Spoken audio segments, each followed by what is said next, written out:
My Lords, defence expenditure as a share of GDP, as a percentage. Poland, 4.12.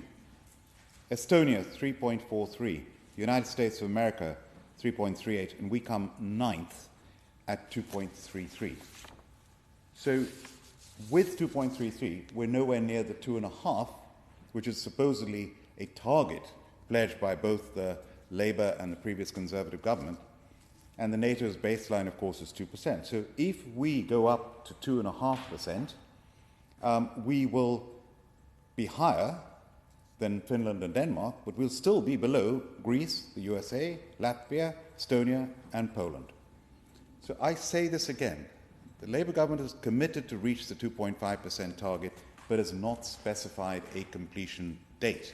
The Conservative government had a date as far away as 2030. Could the noble Lord the Minister give us a commitment to this? And an additional funding of £5 billion is allocated post-Ukraine invasion, with planned annual increases through 27-28. And the Ministry of Defence faces budget gaps, including £3 billion deficit in equipment plan for 2024-25 and £3.9 billion gap for 25-26. And of course, in the budget, we've had this announcement of £2.9 billion. That's good news, but it's nowhere near enough. The UK's increased defence spending aligns with NATO's collective defence strategy, reinforcing our commitment to alliance readiness. And, my Lords, I'm like a stuck record. In 2019, in the debate we had in the Chamber on the 70th anniversary of NATO, that's when I first said we should be spending 3% of our GDP on defence. Not 2.5%, 3%. That was 5 years ago. And 5 years ago, my Lords, there was no sign of Putin invading Ukraine. There was no sign of October the 7th and the tragic situation in the Middle East since then. And since the end of the Cold War and the fall of the Berlin Wall in 1989, we are closer to global conflict than ever before. And then 3% will be nowhere near enough.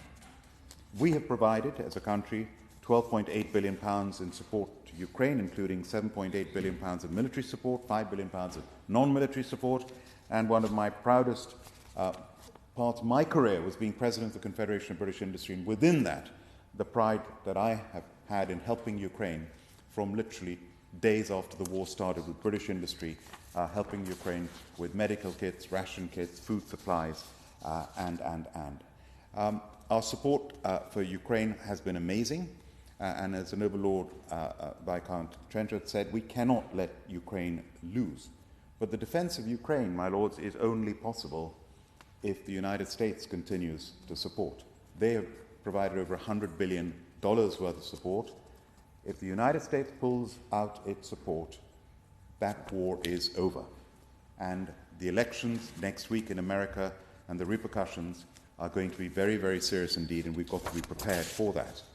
I'm a proud honorary group captain in 601 Squadron in the Royal Air Force, and I thank the noble Lord Viscount Trenchard for leading this debate, and he's an honorary Air Commodore, so I have to salute him. And of course, there is this point that was made in defence debate earlier, the outsourcing of recruitment that we have in our armed forces. I mean, this is appalling. How can you outsource the esprit de corps of our finest armed forces? The recruitment should be done by the armed forces and services themselves. Please, could I ask the noble Lord Minister to confirm we will stop this? The UK should join Quad, the Indo-Pacific alliance between the USA, Japan, Australia and India, to make it Quad Plus. We're at the top table of the world. We have a permanent seat in UN Security Council, second biggest power in NATO, member of AUKUS, Five Eyes, G7, G8, sadly not the EU anymore. We have the finest, most respected armed forces in the world, something we should all be proud of. But the but, which I've said before, is in real terms, we were spending £57 billion in 2010, and today we're spending £54 billion. And our armed forces are too small at 192,760. The SDR, chaired by Lord Robertson, is wonderful news, and it's crucial that we get it absolutely right. So, my Lords, I conclude with this, and I've said this before. Noble Lord and Gallant Lord Stirrup has said that we have a shrinking and hollowing out of our armed forces. Noble Lord West has said that money is the elephant in the room. The price of freedom is not free. We need to spend at least 3% of GDP on defense.